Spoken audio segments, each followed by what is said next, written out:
नमस्कार मित्रों। कहते हैं देव गुरु भगवान तो उस पर सभी देवता मेहरबान।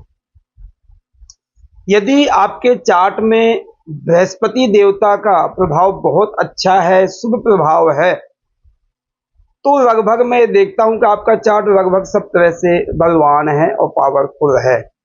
मगर हम कभी कभी क्या देखते हैं कि बृहस्पति को हम अपने आप अपने कर्मों के द्वारा बिगाड़ देते हैं। बुरे प्रभाव, बुरा कर्म आदि करना, तो हमारे बृहस्पति का प्रभाव, गुरु का प्रभाव डाउन हो जाता है।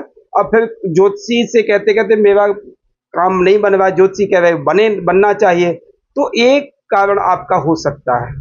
तो आपने यह देखना है कि यदि आपके दसम भाव में बृहस्पति बैठे, दसम भाव में बृहस्पति बहुत अच्छे माने जाते हैं, यदि दसम भाव में बृहस्पति बैठे हैं तो आपको कार्य के प्रति, अपने कार्य क्षमता के प्रति ईमानदारी रखनी है।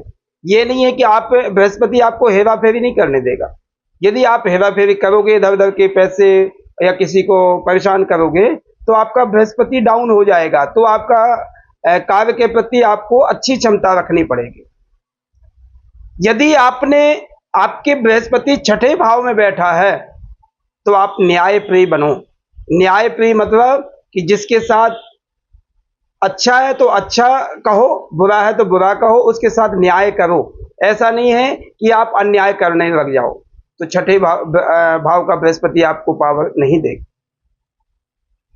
यदि त्रिकोण भाव में 1, 5, 9 में त्रिकोण में यदि बृहस्पति आपके बैठा है तो धर्म प्रिय बनो।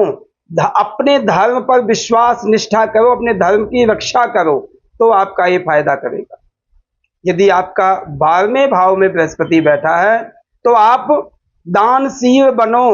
दान लेने की क्षमता रखते हो, पैसा लेने की क्षमता रखते हो, मगर देने की क्षमता ज्यादा रखो। गरीबों पर सहयोग करो, अपाहिज हॉस्पिटल आदि में सपोर्ट करो, गरीबों को सपोर्ट करो, उससे दान दो, तो उससे आपका बृहस्पति स्ट्रांग बनेगा। तभी आपके चार्ट में बृहस्पति सारे फल अच्छे देने लग जाएगा। तो आपको यह बात का ध्यान देना है किन किन भावों में हमें क्या क्या चीजें देखनी है, उस विषय में आप ध्यान दो तो आपका जीवन सार्थक होगा। धन्यवाद।